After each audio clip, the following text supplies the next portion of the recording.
simple question, right? The answer is me. Okay, for a little bit of context, my parents are both immigrants, but they're immigrants from 2 different countries. None of whose family like lives anywhere in the area. Like I'm talking like a good long take a nap and watch 6 movies kind of flight away, and far too many time zones. So the answer to who wasn't invited to Thanksgiving dinner, like honestly, that's us. But you know what that means? That means, you know what happens on Thanksgiving? Everybody goes to see their families, right? Everybody goes nearby. Everybody goes on their little drive, you know, right? Wherever they're going. You know what that means? Okay, maybe not nobody. We've got a lot of people in the crowd. But if you're going to Thanksgiving dinner, you're going to Thanksgiving dinner in the United States. So you know what that means? That means that, and you know what else? In the United States is the only country that has a nice big long break that week. So you know what that means? Cheap flights. And so, you know, our Thanksgiving dinner tradition always was, whenever I was growing up, find wherever are the cheapest flights to, fly there, have a bunch of fun, maybe see some family, you know, if we're lucky, like, you know what I mean, like just stop by, right? Because, hey, it is quote unquote Thanksgiving. We just call it, hey, we're stopping by. We're staying with you for 2 days. See you then.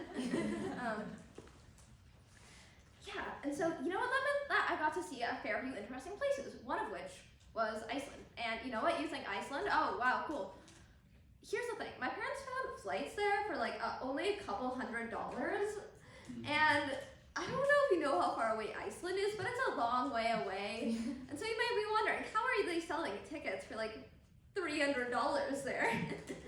The answer is they provided like literally nothing. I'm sure you've all been on those flights, right? Like most of us are like either immigrants or like the children of immigrants, right? Like Yeah. just guessing. So I'm sure you guys have been on those flights where it's kind of like, would you like a cup of water? That'll be $4.99.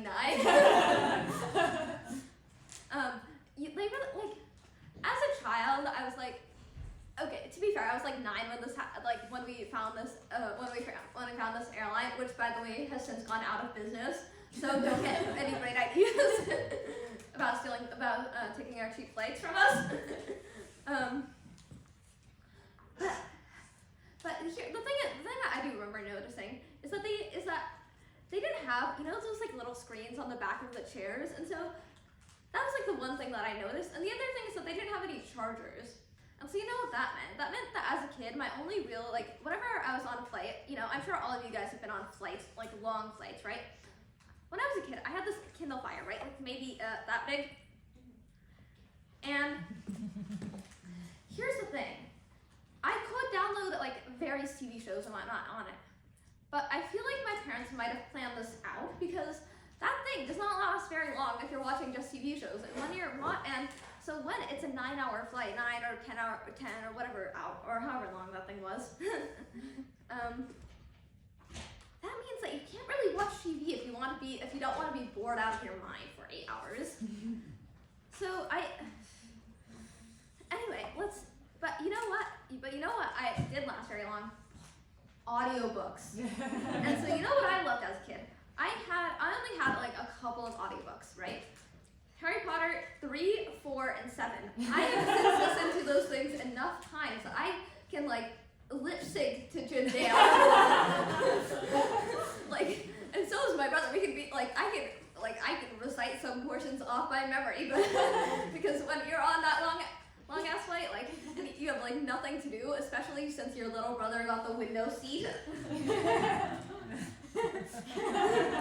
Like you get very good at figuring out a way to just like sit and like listen to Harry Potter for the 18th time and thinking, oh wow, I really didn't notice that Harry's cloak on this is green. Oh my god, this is so interesting. How could I? Also, me and my little brother have since gotten very good at Harry Potter trivia, like way too good. Like to the point where sometimes we'd quiz each other, and you know, we have to make it hard. We can't just be like, oh, you know, what was Harry's like breakfast on the 3rd day in Privet Drive in the first book. We have to go where we have to go. So on page 294, what book was Harry reading that Hermione scolded on him for reading? And now you see, this is the trick. Now see, this is the trick. Since most of the Harry Potter we knew we learned through audiobooks, you might be noticing there are page numbers. So you do not see the page number in audiobooks. That was the only way we could really get each other to like miss a question, you know? Mention a page number that we honestly had ourselves made up.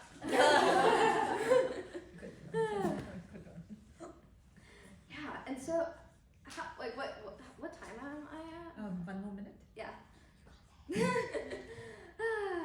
And the other thing that, you know what else is really great about that Harry Potter audiobooks? But I'm sure you guys have all seen Family, right? And I'm sure that I'm not the only one whose foreign language skills in that country are not the greatest. And so you know what? You know what was always a great way of getting out of, I really don't know what you're saying, but I know the answer is yes, but it's stressing me out that I don't know what I'm agreeing to. Like, the trick is that we would just say, oh, we're jet lag, and then we'd go up to our room, stick one headphone in each ear, and then just like hide on the bed and just like listen to Harry Potter. And yeah, thank you. I don't know who's up next.